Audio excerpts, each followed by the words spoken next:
तो भैया से कह सब्र रखे, सब ठीक हो जाएगा। अरे तू ही कहना।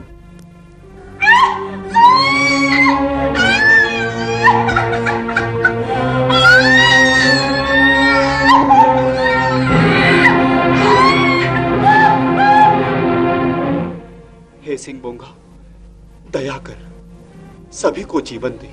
घबराओ मत सुगना भैया, भगवान सिंह मोगा बहुत दयालु, सब ठीक हो जाएगा। आज कौन सा दिन है रे पासना? बृहस्पतिवार। बेटा हुआ है, सिंह बोंगा की कृपा है, सब ठीक है। ये जो आकाश में तारा जन्मा है ना, इससे लगता है यही हम सबका आबा बनेगा। पागल हुए हो तुम दोनों? क्यों? घर में चावल नहीं, ठीक तरह से कपड़े नहीं, ऐसे घरों में देवता जन्म दे है क्या? देख लेना बड़े भैया, यही हम सबका आबा बनेगा, यही उद्धार करेगा। बृहस्पतिवार को जन्मा है ना, इसका नाम होना चाहिए बिरसा। बिरसा? बिरसा यही नाम रखा है ना उन्होंने। तू कब बड़ा होगा रे बिरसा? 18वीं सदी के ब्रिटिश कालीन भारत में बिरसा का जन्म चालकाड़ के पास उलिहाद गांव में हुआ। उस बालक के रूप में विदेशी दास्ता की जंजीरों में जकड़े भारत के उराव, मुंडा और खड़ी आदिवासियों ने अपना आबा यानी उद्धारक पा लिया। पिता सुगना मुंडा ने दरिद्रता से तंग आकर बालक बिरसा को उसकी मौसी के यहाँ भेज दिया। वो बांसुरी बहुत सुरीली बजाता था। संगीत की तन्मयता में बिरसा इतना खोया रहता कि उसे काम की सुध-बुध भी न रहती। नतीजतन एक दिन मौसी ने उसकी बहुत पिटाई की। डर कर बिरसा भागा हुआ पिता के पास पहुंचा। पिता ने उसे पास के गांव में रिश्तेदारों के यहाँ पहुंचा दिया, जहां वो सालगा नामक गांव में जयपाल नाग की पाठशाला में लोअर परीक्षा पास करके चाईबासा के लूथरन मिशन में भेजा गया। मिशन के स्कूल में पढ़ाई करते हुए बिरसा को भारतीय दास्ता, दरिद्रता और अनेक अन्य दुखों के असली कारणों का ज्ञान हुआ। बिरसा ने शोषण के अनेक दर्दनाक दृश्य देखे। बिरसा जहां जिस ओर जाता, उसे बनवासी क्षेत्र के हर गांव में भय, आतंक और दरिद्रता देखने को मिलती।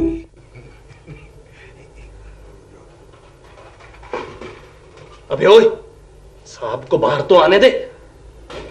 वो सब लोग आ गए ना? हाँ हुजूर, बहुत देर से बाहर बैठे हुए हैं। हाँ। राम राम भैया। राम राम। तुम लोग किस गांव के हो? मैं तुम्हारे गांव का कंटा मुंडा हूँ। मैं बुर्रा का माजी हो रहा हूँ। मेरा नाम तोरा मुंडा है, गांव बुरू। मैं बेलिया तोरपा गांव का रहने वाला हूँ, और ये है तीरी। मेरा नाम बिरसा है, बिरसा मुंडा। तुम लोग यहाँ किस काम से आए हो? देखता नहीं, साहब लोग बैठे हैं, इतनी सारी फौज खड़ी है। सलाम साहब। राम राम साहब। Well well, alright alright. Please बैठिए। साहब, रात कैसे गुजरी आपकी? मेरा मतलब है, how was your night? Yes sir. टेक से आराम किया। Very good sir, very good. Well, शिकार का बंदोबस्त किया? Yes sir, yes sir. एक वो लोग आए? जी साहब। उनको लाइन में लगाओ, हम अभी आते। बहुत अच्छा सर। जय साहब।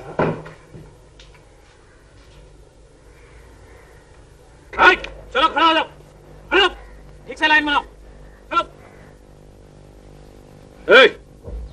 तू कंटा है ना तमाड़ का? जी सरकार। तेरे गांव से जागीरदार साहब को 2 घोड़े चाहिए।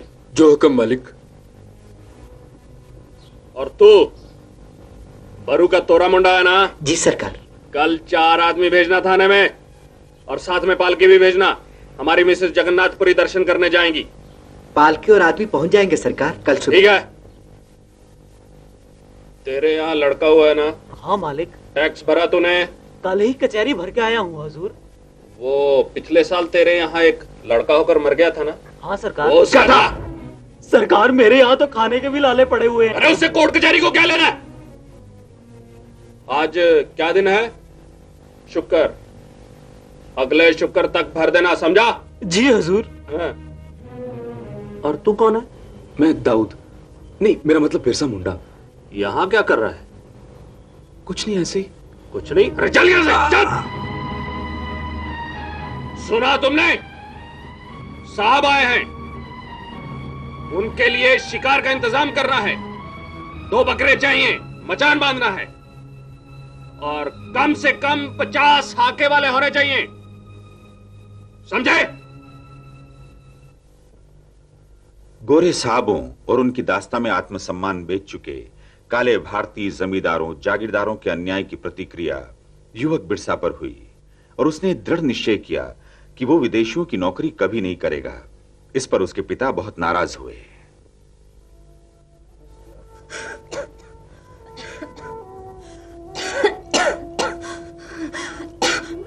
बिरसा!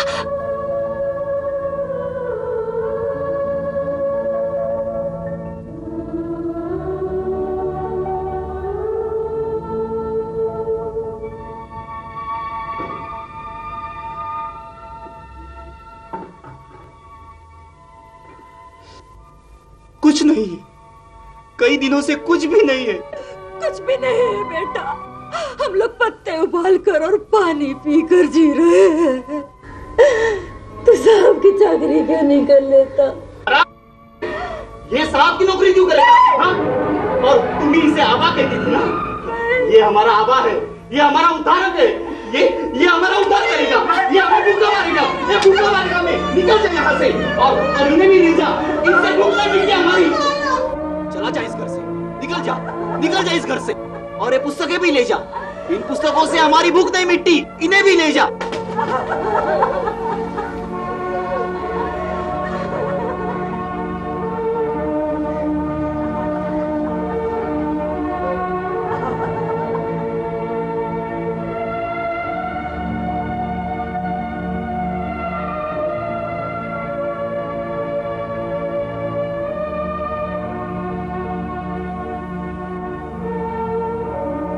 ये हालत सिर्फ बिरसा के घर की नहीं, हर आदिवासी घर की थी। उनकी जो सदियों से जमीन, फसलों और अपने गांवों के मालिक आप थे, पर ईस्ट इंडिया कंपनी ने उन्हें नष्ट कर जमींदार, जागीरदार, जज, कचहरी, जंगल के ठेकेदार और दलाल उन पर लाद दिए। बनवासी अपनी जमीन पर मालिक से नौकर हो गया। वो बेबसी, भूख, अंधविश्वासों और दमन के कारण एक सहमी, लाचार जिंदगी जीने लगा।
अरे गेटी फावड़ा कहाँ गए? वो तो वहीं छूट गए। अरे चल लेके आ।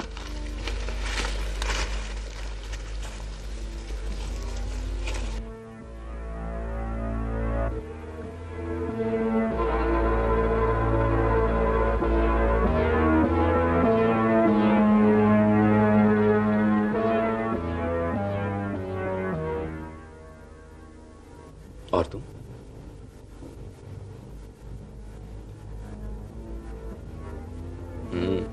पेट भर के खाना है?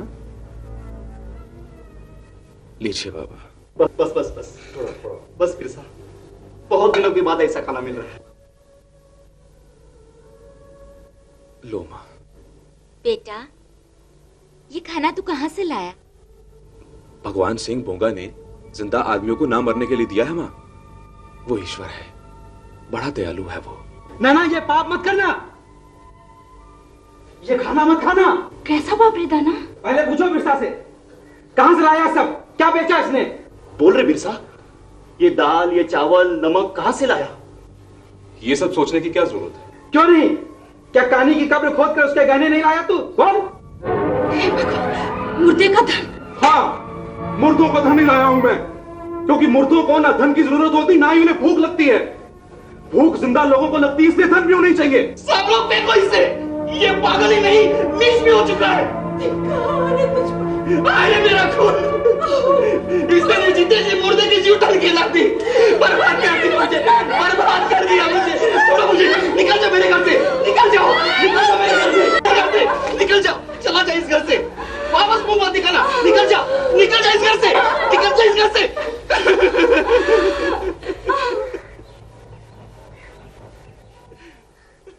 ये घटना सन 1858 के उस दौर की है जब आजादी के लिए फिरंगी से जिहाद छिड़ा हुआ था। बिरसा ने इसी समय में आदिवासी क्षेत्र के विभिन्न स्थानों की लगातार यात्राएं की, अपनी देश और जाति भाइयों की बेबसी का रहस्य समझा, आपसी फूट, गरीबी और जन संगठन का अभाव पाया।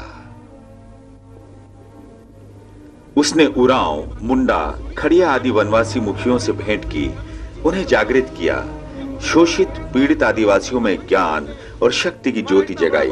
बिरसा भूखा प्यासा अनेक दिन जंगलों में ही काटता रहा। जहां जो प्राकृतिक चीजें उपलब्ध हो जाती उनसे भूख मिटा लेता, किंतु अपना जागृति अभियान चलाए रखता। बोलिए भारत माता की जय, भारत माता की जय, भारत माता की जय, भारत माता की जय, भारत माता की जय।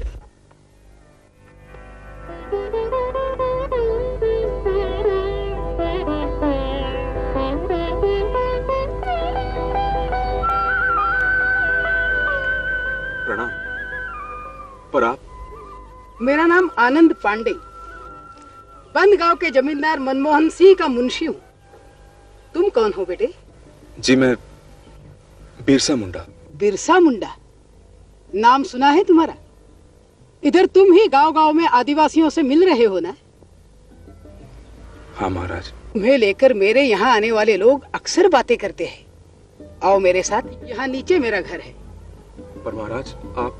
आओ, पहले हाथ मुंह धो, बाद में बातें करेंगे। पर पंडित जी।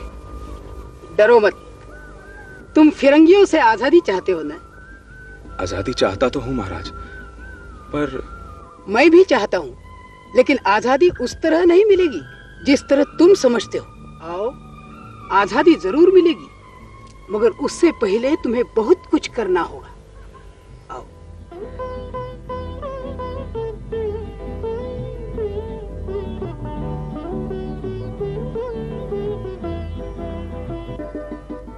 और इस तरह आनंद पांडे की संगति में बिरसा ने बहुत कुछ सीखा, समझा। यही उसने रामायण, महाभारत, गीता आदि धर्म ग्रंथों से संस्कृति और समाज की बुनियादी शिक्षा प्राप्त की। बिरसा गहन अध्ययन करता गया और इस अध्ययन के साथ साथ उसने स्वतंत्रता के लिए युद्ध करने के पहले आदिवासी समाज में वैचारिक जागृति पैदा करने पर विचार किया। बिरसा ने भारतीय धर्म ग्रंथों और दर्शन के अध्ययन के अतिरिक्त आयुर्वेदिक ज्ञान भी प्राप्त किया। वो दिन रात वनों में घूमकर जड़ी बूटियां इकट्ठी करता, उनकी औषधियों को लेकर खोज करता और आवश्यकता पड़ने पर प्रयोग भी करता।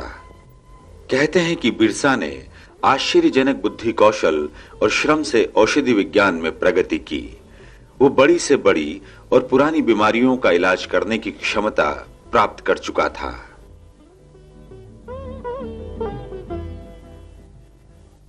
अरे बिरसा तू? अरे बिरसा आ गया, बिरसा आ गया भाई, बिरसा, अरे बिरसा, अरे बिरसा आ गया, बिरसा आ गया, बिरसा। कितने दिन कहाँ था रे तू बिरसा?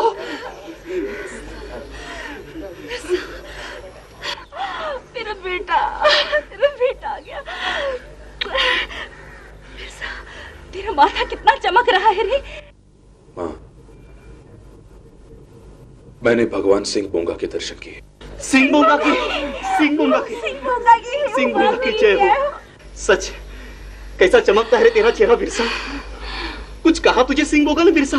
हाँ बाबा, उसने कहा कि कैसा भी रोगी हो अब मैं उसे ठीक कर सकता हूं। उसने मुझे हुक्म दिया है कि मैं मुंडाओं को फिरंगियों, जमींदारों और जागीरदारों से आजाद करवा दूं। सिंह बोगा, तू बड़ा दयालु है। सुनो, सब ध्यान से सुनो। सिंह बोंगा ने कहा है कि अब मुंडा लोग कंपनी सरकार का हुक्म ना माने, पुलिस, मैजिस्ट्रेट साहब जागीरदार की बेगार ना करें। और अब अगर किसी ने ऐसा किया तो सिंह बोंगा उस पर नाराज होगा, उसका कोप होगा सब पर। नहीं करेंगे, आज से बेगार बिल्कुल नहीं करेंगे। बिल्कुल, हम सिंह बोगा को नाराज नहीं कर सकते। बिल्कुल नहीं कर सकते। बिरसा के मुंह से भगवान सिंह बोगा ही बोल रहे हैं। तब भगवान की तरफ से मैं आपसे कुछ वचन लेता हूं। क्या चाहिए? सिंह बोंगा एक है और वो दिव्य प्रकाश के रूप में दिखता है। वही सभी को बनाता है, पालता है और समाप्त कर देता है। सिंह बोंगा ही हमारा संरक्षक है, ये याद रखो। और ये भी याद रखो कि भूत प्रेत नहीं होते, उन्हें मत मानो। अनेक देवताओं की पूजा मत करो, सिर्फ सिंह बोंगा को पूजो। सिंह बोगा की ही पूजा करेंगे। सिंह बोंगा किसी भी पशु की बलि चढ़ाने से नाराज होता है। अच्छा, हम सब भूल करते रहे। हमें तो पता ही नहीं था। हाँ हाँ, लेकिन अब नहीं करेंगे। बिरसा कहता है तो आप नहीं करेंगे। नहीं करेंगे। और सुनो, देवताओं की पूजा सिर्फ चावल और पाई से करोगे। और कसम लो कि गाय की सेवा करोगे, सब पशु प्राणियों पर दया रखोगे। कसम लेते हैं। सदा शाकाहारी भोजन करोगे, मांस नहीं खाओगे, नहीं खाएंगे, मदिरा पान नहीं करोगे। सिंह बोगा कहता है तो नहीं करेंगे।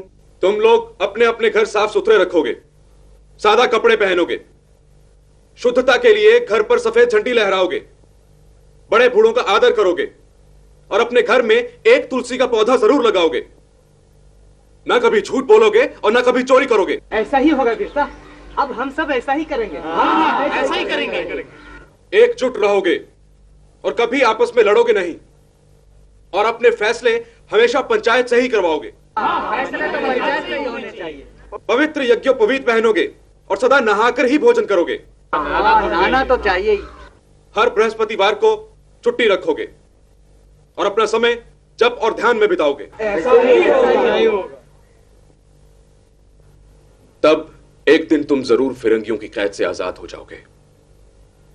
बस थोड़े दिन इंतजार करना होगा। बिरसा में उनके भगवान सिंह बोंगा की तरह अनेक अद्भुत शक्तियां आ गई। बिरसा के पास दूर दूर आदिवासी गांवों से लोग आने लगे, रोगी, पीड़ित और लाचार। वो उन्हें दवाएं देता, उनकी जांच परख करता और फिर ये औषधियां आश्चर्यजनक प्रभाव दिखाकर रोगियों को ठीक कर देती। छोटा नागपुर क्षेत्र के दूर दराज गांवों से हजारों की तादाद में लोग उसके पास आने लगे थे, कोई इलाज कराने, कोई दर्शन करने।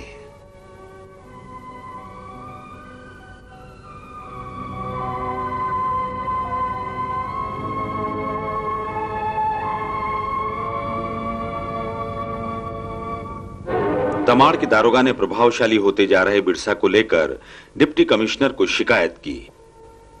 एक ओर अंग्रेज सरकार ने बिरसा के खिलाफ कार्रवाई की और दूसरी ओर बिरसा ने असहयोग आंदोलन की घोषणा की, जिसके तहत समूचे इलाके में फसल नहीं बोई गई। लोग क्या बोलना चाहते हैं? हुजूर, बिरसा सबको भड़का रहा है। वो कहता है अबुआ राज एते जना, महारानी राज टूट जाना। क्या मतलब होता है इसका? इसका मतलब है कि महारानी का राज जाने वाला है और उनका राज। किन का? उनका हुजूर, बिरसा का, सारे मुंडाओं का, उराओं का। क्या पकता है तुम? मैं ठीक कहता हूँ हुजूर, सारे ट्राइबल उसके साथ हैं, सारे छोटे बड़े गांव वाले उसको भगवान की तरह पूजते हैं। उसने अंग्रेजी राज के खिलाफ सबको भड़का रखा है और सारे इलाके में उसने हिंदू कायदे कानून लागू कर दिए हैं। वो सन्यासियों की तरह रहता है और बीमारियों का इलाज करता है। यू मीन डॉक्टर है बिरसा? डॉक्टर तो नहीं है, पर इलाज कर लेता है। ठीक है, हम एक्शन लेगा। बिरसा के सैनिक मुख्यालय डुम्बारी बुरू पर अंग्रेजों ने जबरदस्त आक्रमण किया। हजारों आदिवासी स्त्री, पुरुष और बच्चे मारे गए, पर बिरसा निकल गया। उसने पुनः सेना एकत्र करने का प्रयत्न किया। रोगोती गांव में वो अपनी पत्नी सहित ठहरा हुआ था। अंग्रेजों ने कुछ लोगों को लगा रखा था जिन्होंने बिरसा से उनके अनुयायी के नाते भेंट की और धोखे से उन्हें पकड़वा दिया। बाद में बिरसा को रांची ले जाया गया और उन्हें व उनके अन्य 80 साथियों को जेल में डाल दिया गया। मृत्यु पूर्व बिरसा को अंग्रेजों ने अपनी स्वतंत्रता की मांग से अलग होकर अनेक आकर्षण दिए थे, पर बिरसा ने उन्हें ठुकरा दिया। उन्हें जमींदारी, विशाल मात्रा में धन संपत्ति देने का प्रलोभन भी दिया गया था, किंतु देशभक्त बिरसा भगवान ने अंतिम श्वास तक केवल आजादी की लड़ाई लड़ी। वो सिर्फ अपनी माटी, धर्म और संस्कृति के प्रति समर्पित रहे। कुछ ही समय बाद अंग्रेज सरकार ने घोषणा की कि बिरसा का निधन हो गया है। मौत का कारण हैजा प्रचारित किया गया, पर कुछ सूत्रों के अनुसार शक्तिशाली बिरसा को धीमे धीमे जहर देकर मारा गया था।